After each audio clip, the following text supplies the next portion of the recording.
Salut les 20 joueuses et 20 joueurs, bienvenue dans cette 20 jeux de vidéo où nous allons déguster Pyramids, un jeu édité par Yellow, un jeu de Matthew Dunstan et Brett J. Gilbert de 2 à 5 joueurs à partir de 10 ans d'une durée approximative de 30 minutes. Dans Pyramids, nous allons construire une pyramide. Chaque joueur va construire sa propre pyramide et le but évidemment est d'avoir un maximum de points de victoire. Les points de victoire, on va les gagner principalement en associant les marbres de même couleur au sein de sa pyramide, mais également on va pouvoir construire un obélisque où les couleurs jouent leur rôle également et son propre tombeau en dessous de sa pyramide qui va également rapporter des points de victoire en fonction des couleurs. Comment ça se passe? Le jeu se joue en 10 tours. À chaque tour, on va placer une seule carte dans sa pyramide. Donc, ce qui veut dire que la pyramide fait 10 cartes. Comptez 4 cartes de base, 3 cartes au premier étage, 2 cartes au deuxième étage et une carte au troisième étage. Et le compte est bon, 10 cartes, 10 tours. Point à la ligne. Chaque tour est composé de différentes phases. Ici, vous voyez la mise en place pour 2 joueurs. Donc, pour 2 joueurs, nous avons 3 tuiles actions, on va dire, disponibles. Donc, à chaque tour, à 2 joueurs, on va un peu changer cette tuile. On va en amener une et en retirer une. Mais il y en aura 3 de disponibles. Le premier joueur, donc il change à chaque tour, le premier joueur qui a la tuile pyramide ici, va choisir une des tuiles actions. L'important dans cette tuile action, il y a 2 choses. Un, c'est le chiffre. Au plus on a le chiffre le plus bas, au plus tôt on va pouvoir jouer, ce qui a une influence parce qu'on va avoir... on va choisir en fait un paquet de cartes. À 2 joueurs, il y a 2 paquets de cartes aléatoires qui ont été piochés de la pioche globale construction. Donc 2 paquets de 2 cartes. Celui qui aura le chiffre le plus petit pourra choisir quel paquet de 2 cartes il pourra prendre à ce tour-ci. Donc ça a son importance parce que souvent on va plutôt être intéressé par un paquet plutôt qu'un autre. Mais pas toujours. Donc le jeu est assez bien fait pour que tout puisse nous convenir et donc des fois ça peut être égal pour nous et choisir le paquet qu'on veut. Évidemment, au plus de joueurs jouent, au plus l'ordre a son importance puisque ce ne sera pas 2 mais 5 paquets à 5 joueurs et donc il se peut très bien qu'on soit intéressé par 2 paquets mais pas par les 5. Donc au plus on a un chiffre bas, au plus on va pouvoir choisir tôt. Et deuxième chose, c'est qu'au plus on a un chiffre élevé, au plus on pourra faire une action intéressante. Donc dans chaque carte action, on va pouvoir et même devoir construire une carte dans sa pyramide. Ici, avec le numéro 3, on met une carte dans sa pyramide et on peut construire une carte dans son obélisque. Avec le numéro 4, on peut faire les 3. Donc, dans sa pyramide, obligatoirement, on met en plus l'obélisque et le tombeau. Et avec le numéro 2, c'est un petit peu comme le numéro 3, sauf que c'est le numéro 3, au lieu d'être la pyramide et l'obélisque, le numéro 2, c'est la pyramide et le tombeau.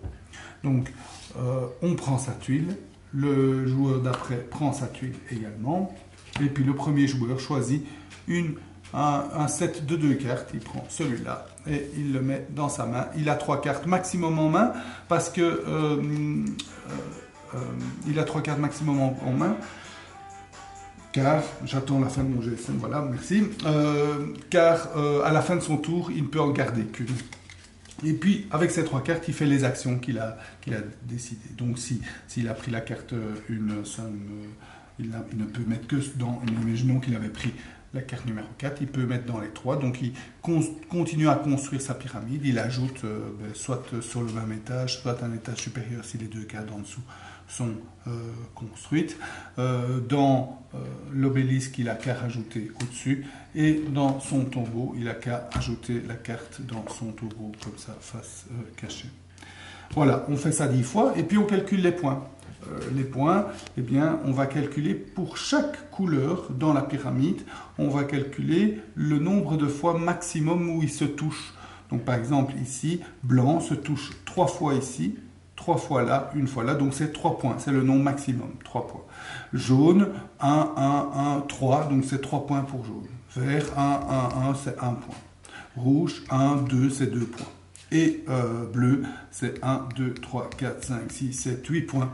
Donc chaque couleur score. Et en plus, la couleur la majoritaire, donc ici c'est bleu avec 8 points, double ses points, donc on a 16 points. Donc on a intérêt à se spécialiser dans une couleur. Maintenant, pour contrebalancer ça, on a aussi intérêt à se répartir parmi toutes les couleurs, parce que si on a minimum 3 points dans chaque couleur, on a un bonus de 10 points. Donc voilà, un bel équilibre à la Knizia.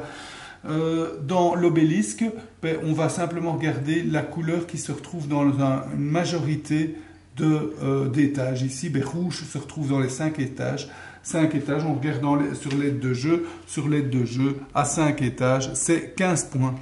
Et la dernière chose qu'on score, c'est le tombeau. Dans le tombeau, eh bien, chaque joueur va compter le nombre de marbre de chaque couleur qu'il a, et ça serait une majorité. Donc celui qui a le plus de jaune gagne 5 points, celui qui a le plus de bleu gagne 5 points, etc. C'est 5 points par couleur.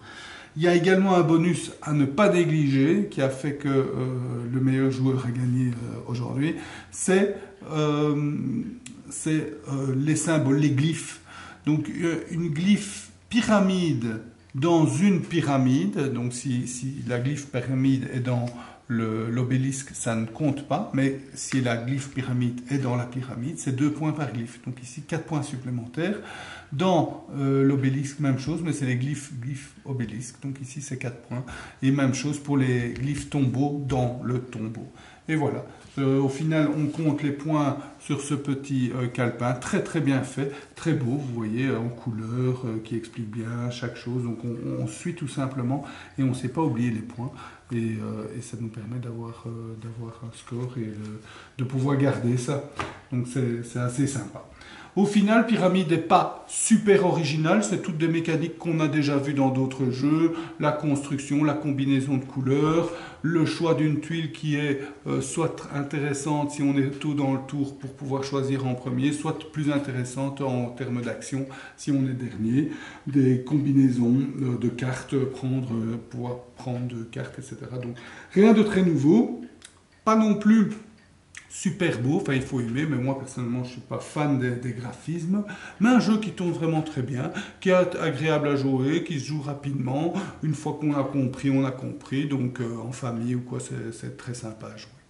Voilà, j'espère que cette dégustation vous a goûté, je vous souhaite de bien vous amuser et à bientôt, santé!